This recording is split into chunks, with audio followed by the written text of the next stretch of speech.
Welcome to the Players Ball Podcast for AT Aliens by AT Aliens. I'm your host, Alex the Great. I'm joined by my brother from another MB. Man, it's been it's been a busy week. It almost felt like football was back for a couple of days, man. Some exciting times. We definitely gonna talk draft with you guys. We're gonna talk a little bit of Braves. It's gonna be a lot of Falcons, but stick around and see what we got, man. We're gonna start y'all off on some highways, man, where it all connects. We'll give you some news that you can use. We got traffic incoming, covering all the biggest news in ATL sports, no matter the lane, no matter the highway. Let's get into it with Spaghetti Junction. And the story of the week, Mr. Shedeur Sanders. This should not have been Atlanta related, by the way. It shouldn't, and we had a tie-in. So let's just kind of recap for the people who don't know. Shedeur Sanders, projected to be a top 5 pick, number 2 quarterback ranked in the draft by pretty much everyone. He did not play by the rules that were set before him, is what I'm hearing, right? And he slipped. He slipped out of the first day, which is just the first round. Then he slipped out of the second day, which is the second and third round. And he was finally drafted on the third day. The sixth quarterback taken behind a couple of known names and one unknown name. We had a friend of ours call him a Madden created player who the Saints took. And the slide to me was the old boys club being motivated by trying to put a young brother in his place. And that's how I feel about it. Changed my mind. I don't know that I can change your mind. I definitely understand where that sentiment comes from. I will say, as I've done research, and you can't trust everything you read, right? Like, there are a lot of people out there that are outraged, there as well they should be, and there are a lot of people out there that want to be the contrarians to that outrage. So it's hard to know if what you're hearing is true because none of us were in the rooms, right? When any of this stuff took place. But I have heard or read in several different sources that the draft process was pretty ugly when it came to Shedeur. There were only a handful of teams that really needed a quarterback. We talked about this because it's relevant towards, what the heck are we going to do with Kirk Cousins?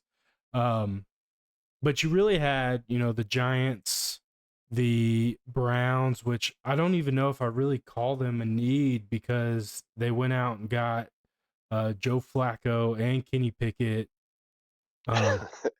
And drafted Dylan Gabriel. Well, they already had Deshaun Watson, right? And then they went They out. have and 5 QBs in there. The Browns are inept. Yes, right. But either way, I wouldn't even call them a major need, but it was still one of those places that many believe that he could go, right? Then you had the Steelers, which I don't even think they drafted a quarterback, did they? Not that I know of, no. And then the only other big one was the Titans, and we kind of all knew that they were going with Cam Ward because they made it pretty clear days leading up to the draft. And then there was talk about, needing someone else behind David Carr in New Orleans, but they also have he'll be a second year out of Spencer Rattler. Yeah, Spencer Rattler, who played decent at times. So most of the teams that were looking to draft quarterbacks were looking for backup or depth type pieces, right? The only known starters were going to be New York, possibly the Steelers and Tennessee, right? Right. So with that being said, there were those three teams that Shador needed to impress in his draft process. Well, one of them we knew, you know, they decided to go with Cam Ward. So there's really two. He had the Steelers and he had the New York Giants that he really needed to impress. Well, according to multiple sources, his interview with the Giants was horrendous. They gave him a install to study and he wasn't prepared and he kind of got called out on it, and his reaction to it, he didn't like being called out, and so it kind of sent that whole situation a little sideways. So the Giants were never going to be a possibility just because that bridge had been burned early on. I don't know Hmm. what went down with the Steelers, um, but there are a lot of people that said that his, interviews, whether or not he purposefully or unconsciously just didn't interview well, seemed disinterested. Um, I know year before the draft even started, him and his dad started, kind of throwing around the idea of doing the And Eli Eli. Manning, and I didn't like it when Eli did it. I certainly don't like it. You know, if anyone's gonna try to play that game, I get it, but that may have hurt him as well. So, like I said, I don't think I'm going to convince you otherwise. But I definitely think there were other things to play other than just this notion that, oh, the NFL is racist. Um, your number one quarterback coming off the board was still black.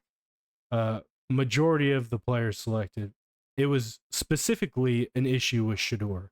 And was it because of his dad and who he is, or because of him and the way he acts in the media in public, or was it racially motivated? I don't know. I think there could be a combination of all those things. But the most likely is you didn't have a whole lot of teams searching. The draft was very deep in other positions. The quarterback position was undervalued as a whole, and you know, I I don't think he was going to go first round given those circumstances, unless he went to one of those two teams. I give you first round. Boom. Fifth is There are crazy. enough. Fifth is insane. Yeah, fifth is Um, crazy. Even in the second round, you had the Browns draft Dylan Gabriel over. Let me address your point. Maybe the big machine is not fully racist, right?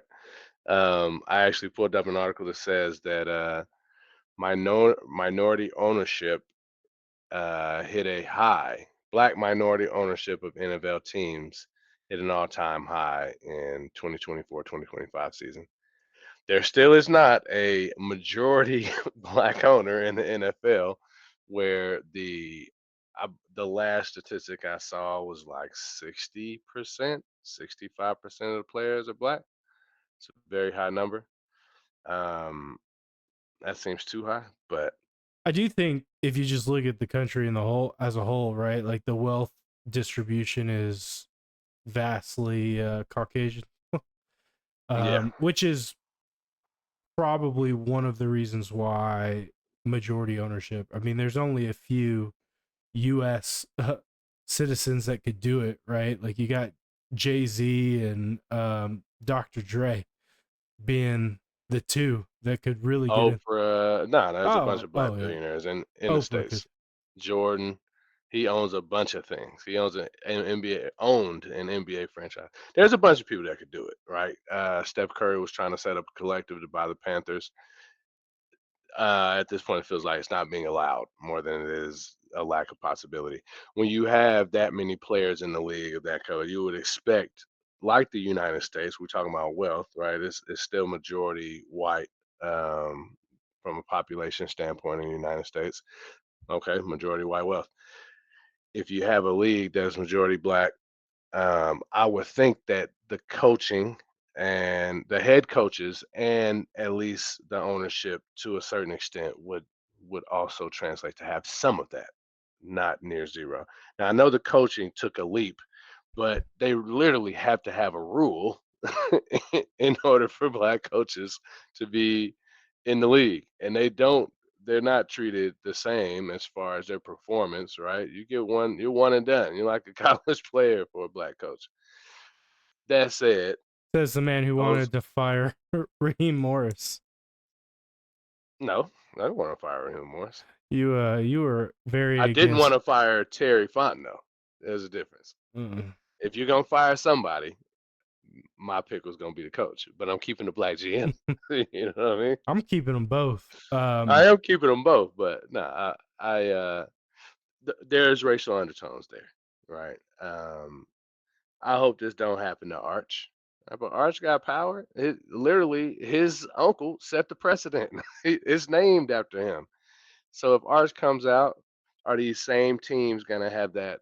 Because now no one should need a quarterback. I know the league will happen, the season will happen, and there'll be injuries and there'll be some needs. But if everyone has a newly drafted quarterback or a cemented starter, where does Arch fit in? Right? Is he gonna the go fourth round? the Hell current no. the current headlines are Arch will remain in college for 2 more seasons. That's good for him. He's So planning ahead. I don't know, we don't know if that's going to be true, time will tell, but that's at least in the headlines today. And I will say, I was surprised not only about the Shador Sanders, but I was surprised at the um why is his name slipping me? That got drafted. After Shador, like in the 7th round, buddy Quinn from Ewers. Quinn Ewers, thank you very much, who statistically had a better season and career than Shador. Took his team a whole lot further than Shador. Had a much better team. Much better team. One of the best, most star recruits on that Texas squad. I would Right. argue that his offense, from a skill position standpoint, wasn't much better, if any, than He Texas. had the number Or the one drafted wide receiver, no, and we saw him live. no, he didn't. Matthew Golden was the number one. Oh no, it was Travis Hunter. so he's that does not Mm, count. how does that not count? Because You he's a told me, generational talent. you He told plays me, two ways. you told me he was just as good a receiver as he was a CB. He is, and that's why I don't want to count him. All right, so the second wide receiver off the board was on Texas, and we saw him live. Oh Bro yeah, was cold. he was I don't remember cold, their running back's but name, but he was but good too. their number 2 receiver went undrafted in Isaiah Bond, and all 3 of Shador's receivers got drafted. There were After 4. him, They got drafted. Isaiah didn't. All I'm saying is, from a skill position, they were arguably on par. okay, Now, Texas had a much better offensive line and much better, much, way much bigger. better defense. So, just looking at the skill positions in that debate. But Now, should Quinn Ewers, and we're not gonna turn this to a Quinn Ewers conversation, but should he have gone after Curtis Rourke, Cam Miller, Tommy Mellett, Graham Martz? I know Riley Leonard, Will Howard, Kyle McCord. No, no, he shouldn't have. Will Howard's the other name on that list that I will say got kind of slighted. You talking about your national championship quarterback had an outstanding year. Um, all of those guys that you just named went after the buddy from Louisville, the Madden created player, which is Tyler Schlow. just crazy. It's nuts, man. So it wasn't just Shador. Shador is obviously the biggest name and was probably slighted the most. Because of his pre-draft standing, right? Everyone said he was the number 2 quarterback in the draft. So for him to then be, no one was talking about Quinn Ewers. No, For him to go as the 6th in the 4th round There's got to be something there, and it's not just the Giants. We can wipe the Giants out, and we can wipe out the first round or even the second round, right? There are enough bad quarterbacks as backups. You know who is the backup quarterback in Washington? Is it Marcus Marcus Mariota. Mariota? Yeah. Okay, you telling me Shador kind of came in and took Marcus Mariota's job? No, man. You can get him as a prospect, even if you don't think he's a starter, and you develop him, and eventually, So have you seen the tweets from Dion saying he's going to be in the room in Shador's first meeting with the Browns because his son's not a backup? who is he backing up with the Browns? No, I get what you're saying. I'm I relating haven't it seen the to the tweet. It sounds Washington. like he's LeVar Ball and the thing, right? Yeah. Um, but who doesn't want an asset like you see what he's done for Colorado? He's not signed, he's not getting a job. Does he now make you a more desirable location if you're a free agent? Hell yeah. Hey, I'm with you on that. I'm just saying that there's a I wish we lot. would have drafted Shiloh just so we could have a Sanders name in the building. That alone will bring a free agent, man. It'll get us looks. Now, I also don't know if this is real, but supposedly Shiloh fired his dad as his agent right before he got picked. Did he really? Supposedly, this is probably Mm, internet nonsense, yeah. just trying to like stoke the fire.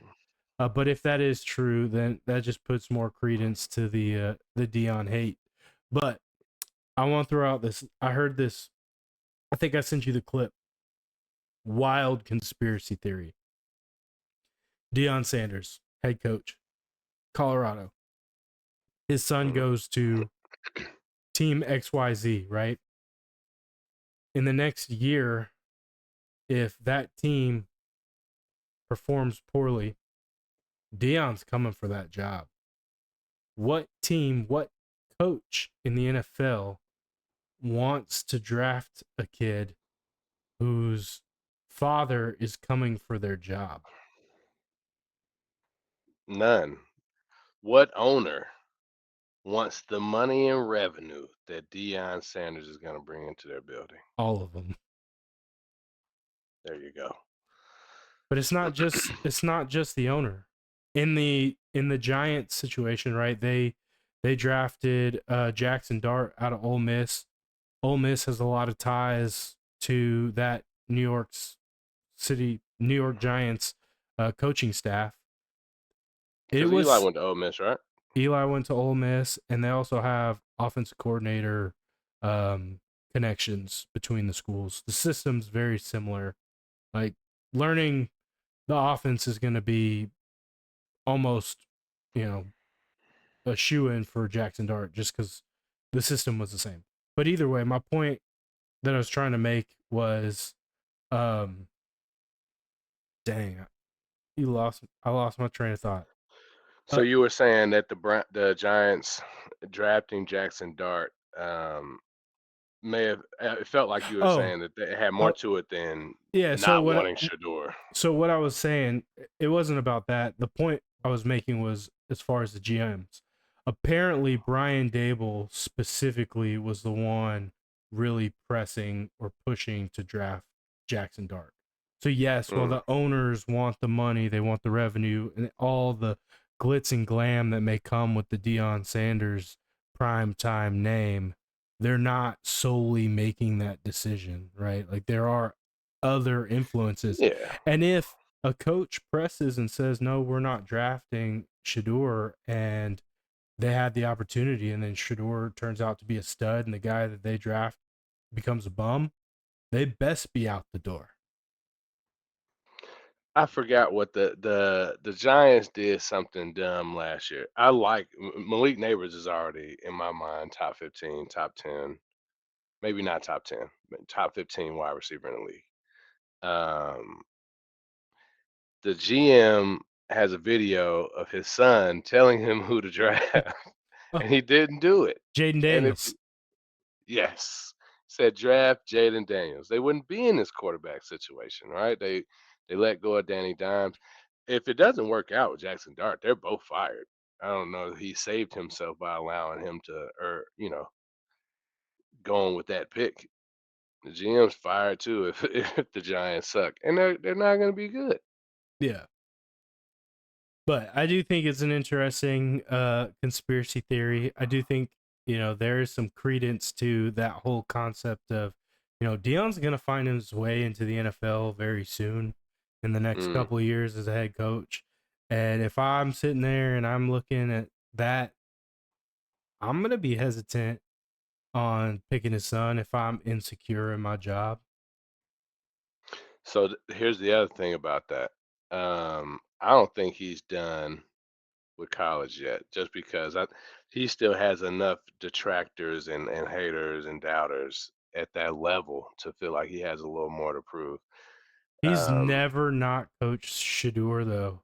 I think that whole separation between the two of them, it's only going to take so long before he's like, no, I got to get there. or it's time to, let the bird out the nest, and maybe he decides that. Yeah, we'll have to wait and see. Now, I do think that there might be some credence to that rumor, but I think Dion's there at least another, I would say 2 years, right? Because Colorado, they still have a little work to do. That offensive line last we saw was still very small. I know they got a 5-star quarterback that came in and transferred in, so they should still have Not transfer. 4-star. No, Oh, five they star. they si- they signed him. Okay, Yeah, yeah. Julian Lewis out of Carrollton. He Oh, Georgia boy, nice. yeah, he grazed the cover of Sports Illustrated. Did he really? Yeah, he's like the youngest since either Bryce Harper or LeBron James. Bronny was pretty young. I think he beat Brian by or no, Brian said he beat him by like a couple of days maybe, Yeah, but he was on the cover. but yeah, But that's good, and that's the prime effect. He wouldn't be there if Dion wasn't there. He's not coming. no, he's not. Um, I don't. It burned me up the way that Shador was treated, and part of me wanted to say, "Hey, get your Kaepernick on, big dog. go go off on a political tirade to get black ownership in the NFL, right? Maybe now you wouldn't give me your starting quarterback job. Now I'm coming for a team, right? Yeah, But that said, I think they wanted him to lose his composure and try to throw the opportunity in his face, and he didn't do that. And I think that was a great sign of maturity. He seemed very appreciative to be drafted by the Browns, and the chip on that man's shoulder is going to be huge, right? yeah. We'll see. They have a conundrum at the quarterback position up in Cleveland. I don't know what What they're a doing. bunch of idiots, man. What are they doing? Do they not want to win football ever? I don't know. What's hilarious about the situation, and I want to touch on something else related to the Shador, tie it all back to Atlanta because that's a debacle in and of itself. But Yeah, it is. well, back in I think it was 2011. I don't know. It was a while ago. Dion tweeted out that he would never want his son to play for Cleveland because of how bad they screw up the decision making. And then now you look at it, and then on top of that, Miles Garrett, he was looking to leave this offseason, wanted to trade, and when he signed, he said they convinced him that they had, a clear, um, you know, plan moving forward, especially at the Mm. quarterback position. And then today you see that five QB plan. Yeah, I mean, you got the odds are one of those guys is gonna work out, right? At 5, well, no, because 2 of them are old. Well, Kenny Pickett's not old, but he's also not very good. I don't think they look to him as the starter, right? That's probably Joe Flacco's job to lose, and he is seasoned. Right? Both those guys have Super Bowl rings, Yeah. Oh, Kenny Pickett does, huh? As a backup. but Flacco has one as a starter. Yeah, no, for sure. He led that Baltimore team. Joe Flacco he's had a great career. No disrespect to him. And I think whether it's Shador or it should be Shador, but whether it's him or Dylan Gabriel or hell, even Kenny Pickett can learn a lot from old Joe. So we'll see how that situation plays out. The treatment of I thought this part was a lie, right? We I was mad at what the owners and GMs and coaches were doing, right? Just pushing it, just trying to put him in his place. I do feel like they were doing that. Like, oh, okay, you got all this bravado. You think you're so big and bad. Watch us force you to the fifth round. And we don't like your dad. He's too black and proud. Tell him to calm that down. Then the prank call happens. And I'm like, what? That's fake. Shador cooked it up himself to try to, drill some positive publicity. He didn't. And not only was it real, that is the Atlanta tie. Jeff Ulbrich getting a little loose with his iPad. His son gets it. How he got the number and made it back to his dorm. I don't know where the kid goes to school, but it Ole was like he was in Miss. a dorm. That's crazy.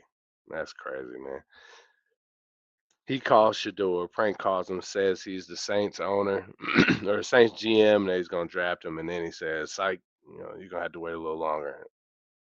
You don't do that to somebody that's already down. You kicking a man while he's down. He's apologized, not his trash, but what?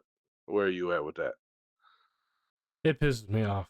Um, I told you before we started.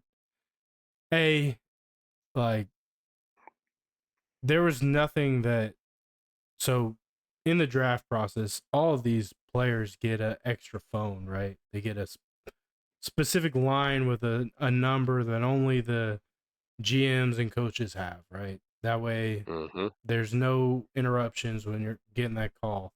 So for Shador answering that line, like there was nothing for him to think it wasn't a real call because no one should have that number. Right. So that in and of itself just makes it even dirtier, right? Like I get spam calls all day long on my line, but that's that's a normal thing. Getting a prank call on the phone that nobody has a number to, um, that would seem personal. Crazy work. And it was personal, I think. I think dumb frat boys trying to uh gain a little bit of I don't know, popularity, notoriety, I don't know, Mm-hmm. whatever. It was stupid, and it makes me even more mad that it was someone associated with our team. Like this franchise needs any more negative anything surrounding it, going back to, pumping in crowd music in the stadium, negative publicity. 28-3, negative publicity, negative everything that will hang over this franchise until we win a Super Bowl. Then you got the Kirk Cousin coming in and the tampering and getting docked draft picks. And now you have this just 1 year later and a full blown NFL investigation going on. It would not surprise me one bit to see our team um, penalized for it. And whether or not Yeah. they should be is something we can debate at another time. But yeah, it pisses me off, point blank. Yeah, yeah, no, you don't do that. Then he recorded it, right? So he was just clout chasing more than anything. I heard like, what should the penalty be? And somebody on the radio said that they should ban him from, Falcons facilities and Falcons games. I wouldn't be mad at that. I think that would be a just penalty, right? Yeah, and I don't know what obviously we just got Jeff Ulbrich, right? And I don't want that man fired. but you got to be more responsible with your devices. Was it something that was laying around? They haven't said whether or not was it at his home or was it in the office, right? That his son got a hold of the device, but I had read that it was at his home. okay, so yeah, I mean, I don't lock my phone at home. Well, everyone in my house knows how to unlock my phone, right? Yeah. Um, It's also like, I don't know, would you ever expect your child or your spouse or anyone in your household to do something like that? Like, man, I would hope not, but you got to keep that phone on you, man. If it was a phone, it if it's was an like a bigger iPad. device, it was an iPad. According to reports that I read, it was an iPad at home that his son happened to come across, open, and he wrote down the number I don't and know took what it with kind of him. discipline is happening within the Olbrich family, but that's a capital offense in my crib. Don't go on my phone and don't do anything as stupid and childish as that. Yeah. So supposedly Shador was not the only one to receive a prank call that night. There were like two or three other players Mm, that this also happened to, and they have yet to confirm or link any of that back to Jax. But I feel like, could there really be multiple conspirators here? Or is it right. just the one, and Shador was the biggest one by name that would get them the clout they were hunting for? Shador ran the weekend. He was the topic of discussion everywhere, and there were some of the best playoff games of basketball that I've seen in a long time. It was running on the bottom line and all that. You know, the analysts were talking about it. People were talking about it in gas stations and Waffle Houses across the nation, right? Um, that it was going to bring them the most clout, and part of that is intentional. Why they kept pushing this story over and over and over again. All the talking heads had to have an opinion, and I would say most people were um, hate sympathizers, man. Not maybe not hate. That's an aggressive word, right? But they were trying to explain it. Like, oh yeah, he's arrogant, or they don't like his dad. I went in the comments of some of these articles on Yahoo, bro, and that there are Oh, still a lot of racists in in the damn world, right? there It's wild. are. I have to stay out of the comment sections on a lot of things on the internet, especially things that are racially charged. Yeah, That political, yeah, all of it. some stuff, definitely, discussions need to be made, but there are other things that shouldn't be politicized or racialized that get racialized, and I think that that's part of the problem. And I think that it is not only giving a platform for those who already have uh, racist feelings or beliefs, but Yeah, it's also, I think, generating more hate because it's causing more of a divide between um, groups. One group, they just want fair and equal treatment. The other group is like, you're getting fair and equal treatment. This is crap that you always bring this up, and it's just generating more yeah, yeah. polarizing hate. Uh, That's well described. so it's unfortunate because I think we're sowing deeper divides instead of bringing us together. Reconciling. Yeah. Yeah, no, 100%. And you know who these people are, man. Like they want to throw a rock and hide your hand. Twitter trigger fingers turn to Twitter fingers. That everybody can say something behind the screen. Keyboard Not, warriors. yeah, man. Nobody living their life out there in the streets like that. Nah. You know why they made sidewalks? Because the streets ain't for everybody. Yeah. But man, we talked. You called it too. You like, hey, we should build in some extra time. Um, nah. So let's stay with the Falcons, man. Let's pivot to Hootie Hoo. From the gridiron to the hardwood. You know you got to keep your eyes on the birds. Let's talk Hawks. Let's talk Falcons. This is Hootie Hoo. So there was an NFL draft for those who didn't know. And I thought that my man Terry Fontenot killed it.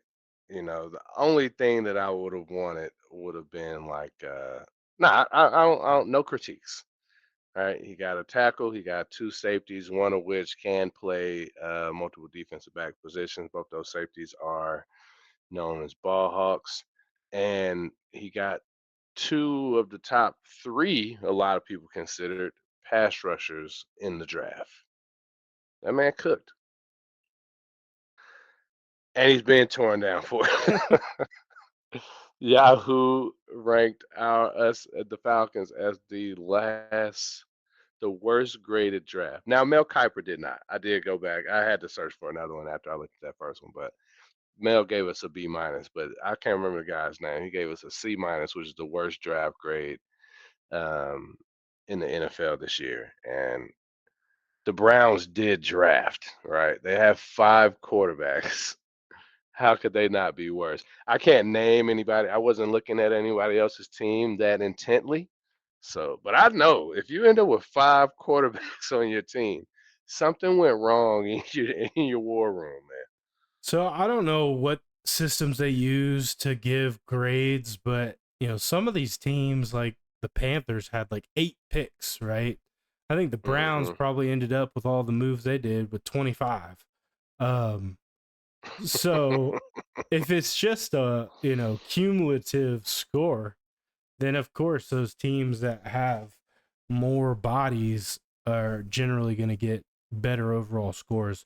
But no, C minus is disrespectful. I'm kind of with you. I think Terry did quite well. Now I was surprised, but I was super excited when we traded back up to get into the first round. I personally thought we were going to go Malachi Starks. I texted it in the group. Hmm. Pick comes in, James Pierce Jr. Still love the pick. Very next pick, Baltimore Ravens Malachi Starks. select Malachi Stark. So, um, no, I like it. I like it even.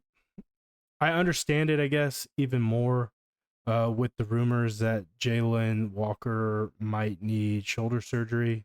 You had to Yeah. hedge your bets. You felt like he's a generational guy or a guy that's going to contribute for this squad long term. So you felt good picking him 15, but you needed someone that was going to make a direct impact immediately.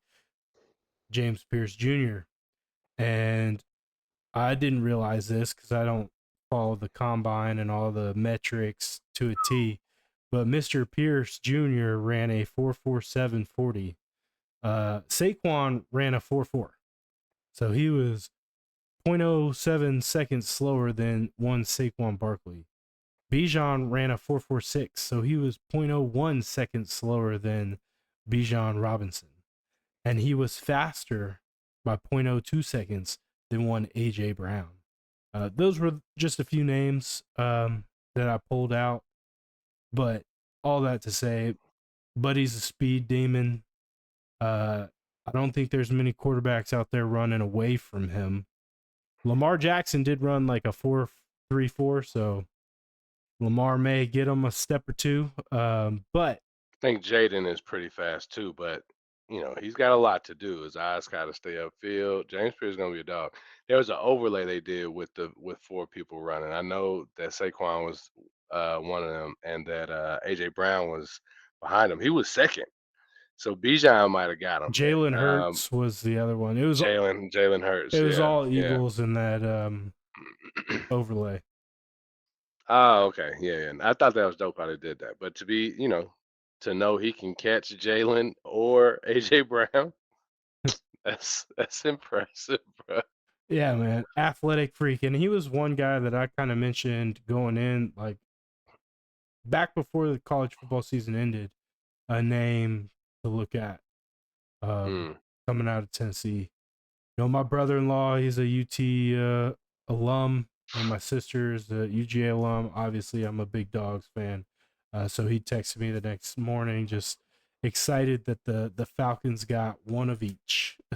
Got a Okay. dog and got a, you know, whatever those guys are in that ugly orange. A Vol and a dog. Yeah, so before we dive too deep into the Falcons, I just wanted to point out dogs, right?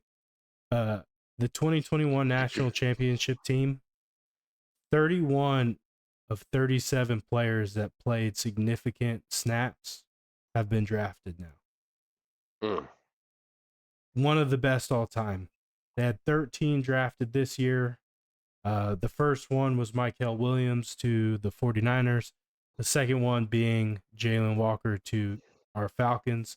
And this was the first time in franchise history that the Atlanta Falcons have selected a UGA Bulldog in the first round. In their 60-year history, this is the first time. I thought it was 66, 60 but plus is really, yeah. yeah. Yeah, no, that's wild. That's wild to think of. Like the school has been good at football for a long time, right? Mark Richt, even well before him, Vince Dooley, right? So they've had a lot of success for the Falcons to just ignore Georgia players in the first round. Part of it felt like Terry had to do his big one on that, right? He had to get a dog. They said he wanted James Pierce, and you already mentioned the point of maybe they hedged their bets, knowing that Jalen was, he could potentially need surgery. His player comparison though is Clay Matthews, and what a treat it would be if Jalen Walker could be Clay Matthews for the Falcons. And I do think that Jalen is more of a utility knife than Yeah, James Pierce. So you could have Jalen play more of a outside linebacker role with the ability to get after the passer, and have James as your pass speed rush specialist, right? yeah. So I do think the two of them combined are complementary. I do like the safety that they got out of Notre Dame. Top Very one of the top defenses in the nation, right? A very good pick there. I was surprised they went dip back into safety, and glad that they ultimately got a offensive lineman. I was expecting a center, but you definitely need a tackle. You need someone to develop behind McGarry and Matthews. Because Jake, Jake yeah. is he's been in the league since like 2006 or 2008. It was a long freaking time. And so he's going to need a predecessor eventually. So take a stab on a guy in the seventh, sixth, seventh round. I get it. I'm with it. Dion's been he'll never admit it, but he's been a closeted Falcons fan for many moons now. And the player that we drafted, the second safety, who they say that's the one I was referencing as being able to play multiple defensive back positions, is Billy Bowman Jr. Hey, I think Dion said he gonna get jerseys for the boys. He's gonna get them some Bowman Falcons jerseys. So even if my man doesn't pan out, which we hope he does, you know, it'll work out for the Bowman family regardless. I haven't looked at all of the undrafted free agent signings, but there's one in particular that I'm pretty excited about, and that would be one Kobe Bryant. Kobe Bryant. Yeah, with the C. But he is a cornerback out of Kansas, and he is a ball hawk, and he is a Mm. thumper. He brings the wood. And the Did your boy Dan get drafted? Dan Jackson did get drafted. Who did he go to? I believe it was the Detroit Lions. Oh, that's perfect for him. Detroit ended up with Tate Ratledge, Dan I saw that. Jackson, and one other. Can't remember who it was, but they did The get other three Georgia dog, dogs. the other dog, I think landed in a crazy position was Malachi Starks. I wish he would have landed with us, right? But to be back there with Kyle Hamilton, who I think is going into his third year, and he's already, I think he was a Pro Bowler this year. Georgia, Notre Dame alum, right? So hopefully we can get a little taste of that in ours. But having them two on the back end, you got Marlon Humphreys on one side. I forget the other cornerback's name, but their secondary is solid, bro. You also got Roquan on there for the other Georgia boy. And Roquan as the leader of the whole shebang is I think it's they're a gonna be good. nice, I man. think it's a really good situation for Malachi. I think he fits their system very well. I'm happy for him. I too was hopeful that it was going to be Jalen and Malachi to the Birds, but I'm happy with our picks. Um, the one there were a few comments made by Detroit Lions head coach regarding visiting on multiple occasions the George UGA practices, and he was just complimentary of Kirby and how he runs things and how those practices, the intensity, the speed, uh, the effort, everything about it is unmatched in all of college football.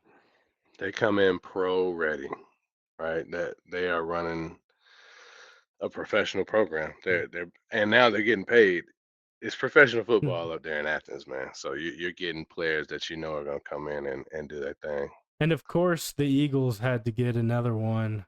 They drafted Schmeil Munden, and their um, Smile. Schmiel.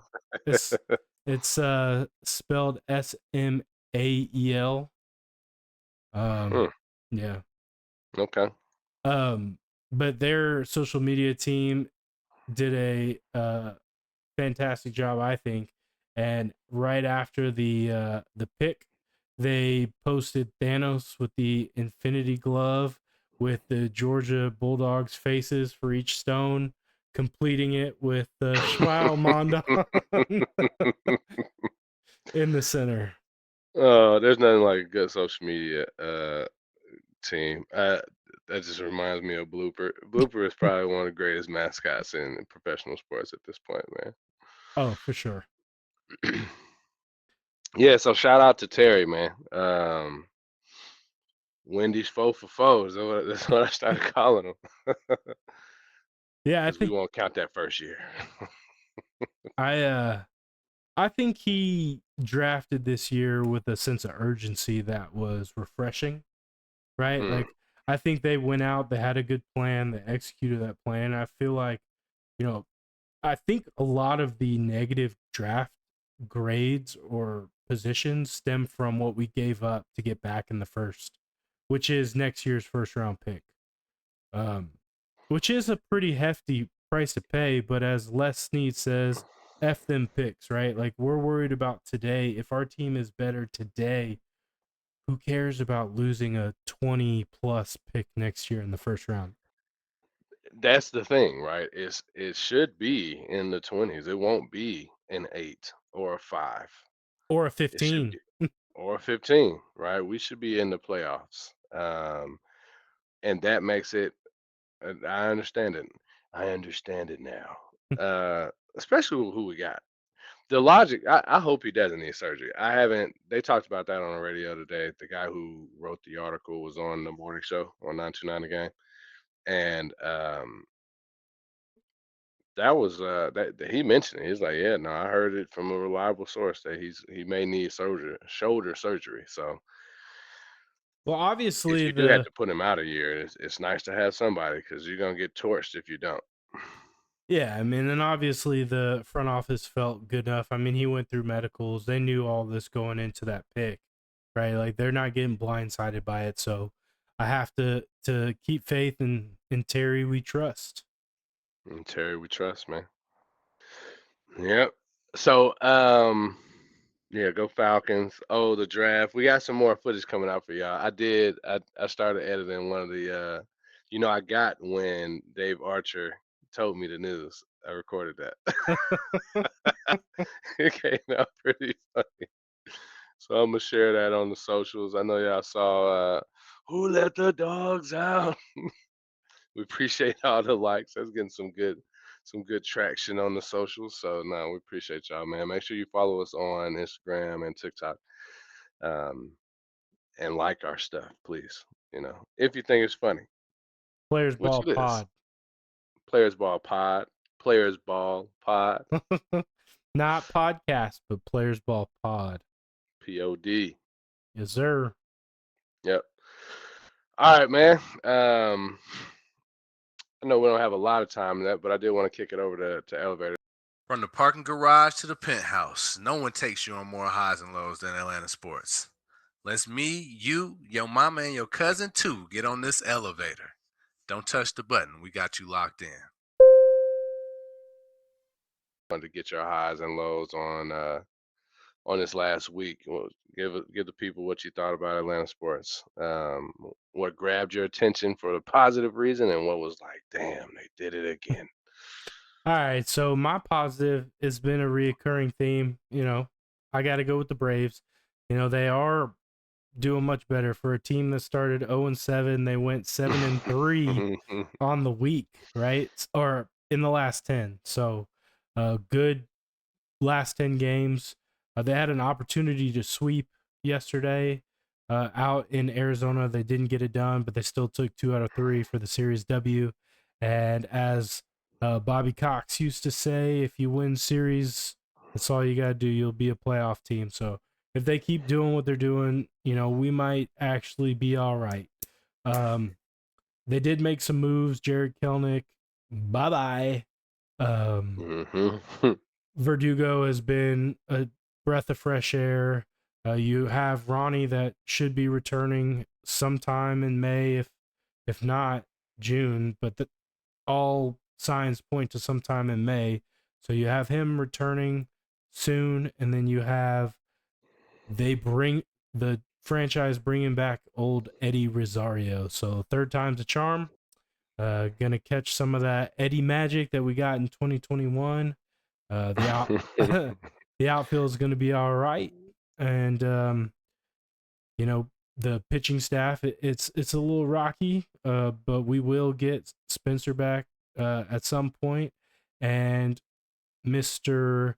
Craig Kimbrell is lighting it up in the minors right now, so we could see him joining the club very soon because Rysel, you're on thin ice, my buddy. Yeah, man. Ourselves, I know where I stand with him, so I don't even need to get into it. I feel like they keep bringing Eddie Rosario back, so I got to stand on that bet that we made. You remember that when we were at the Battery during the World Oh, Series, you got to get or was that shirt. The NL Championship? Yeah, Yeah. they give me every opportunity to be a man of my word.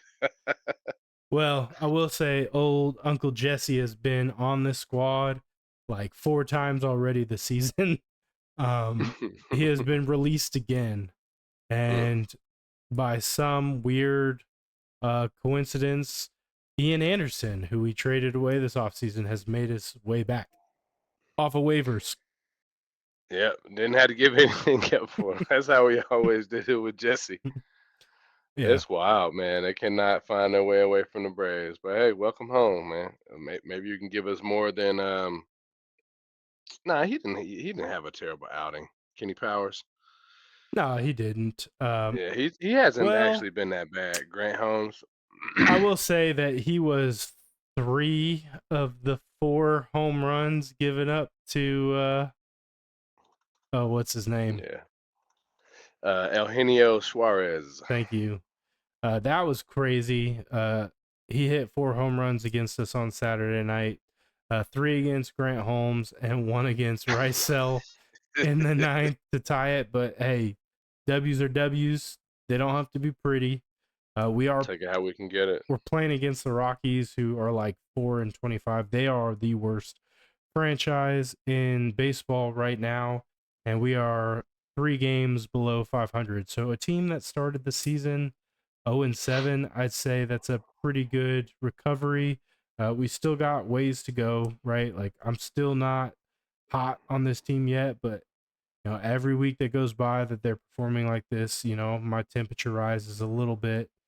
We are only 2.5 games out of the wild card, so with like 150 games remaining, we still got time.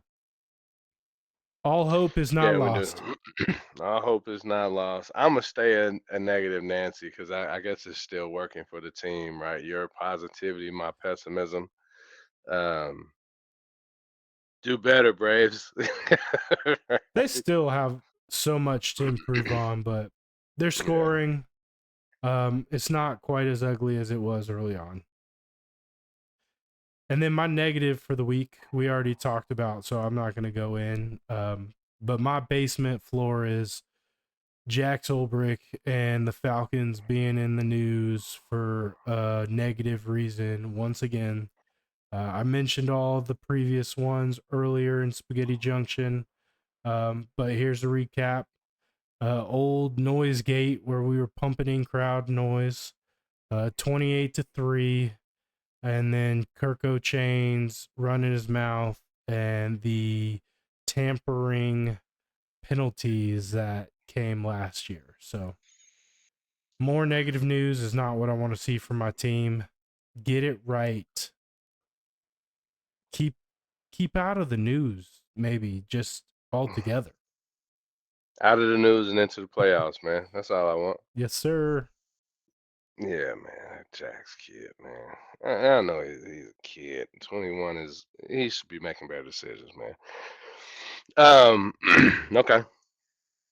My highs, what took me to the penthouse this week is watching Scary Terry get down in that war room, man.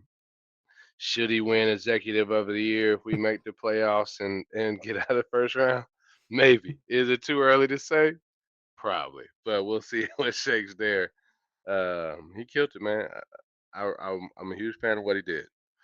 My low, and we haven't talked about them in a while, just because it hasn't been much to talk about, is Atlanta United. So over the last 3 games, they have run up scores of 7-0, and the zero is ours. Big goose egg on goals in the last 3 games. The last 2 games, we lost 3-0 in both of them. The last game was against our rival in Orlando City.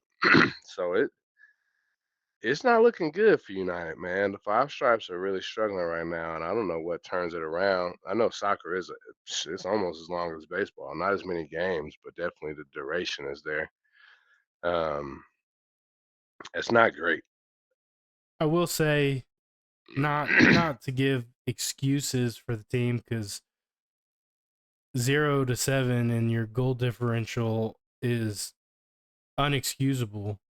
But all 3 games were on the road, which this team historically has some road trouble. So is it completely unprecedented or unexpected? No, not really. We still haven't figured out how to get over that road hump. So hopefully the team will get it right. Ronnie Dyla spoke to the media and said this team just needs to go out and play with play with passion and have fun, and they'll get it. They'll get Yeah, it together. So hope is not lost on them either. hope's not lost on them. With the Braves, I saw my man Ass is he might be called back up soon.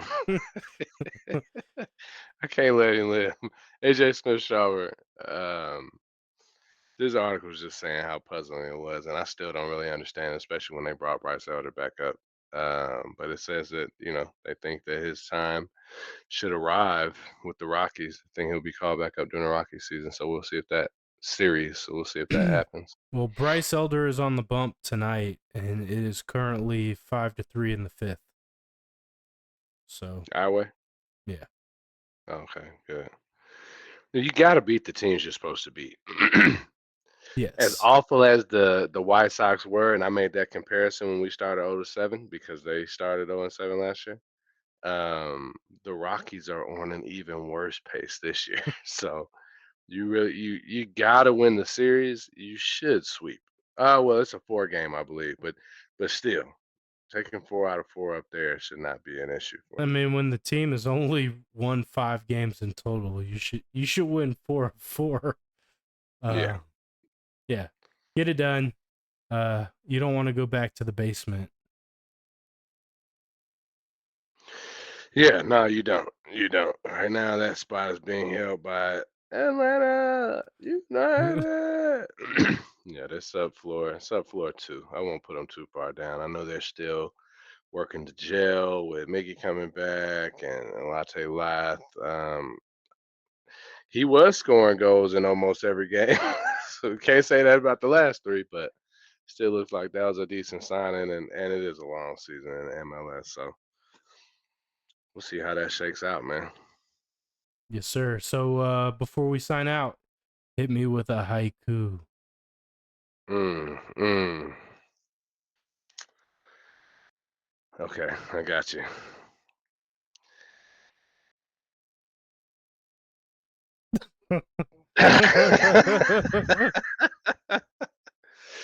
Oh man. Scary Terry's the man to be. Jax Aldrich is not a G, but the Falcons will make him see. Shador for MVP. Wouldn't that be some stuff if that came true? Shador MVP. As long as he got it after Michael Penix, I still have a home team to root for. Sorry, Shador. But I'm gonna stand by you in unity with the culture, though. I'm just telling you right now, if he managed to get a MVP this season, cities would burn. Oh yeah, Yeah. for sure. Because the fans weren't the ones doing it; they were just as perplexed. Yeah, for sure. But anyways, we appreciate y'all. Hope y'all enjoyed another episode of the Players Ball podcast. Is the NFL racist? What do you think? Let us know. Hit that like, subscribe, comment, and we'll see you on the next one. Peace. Peace.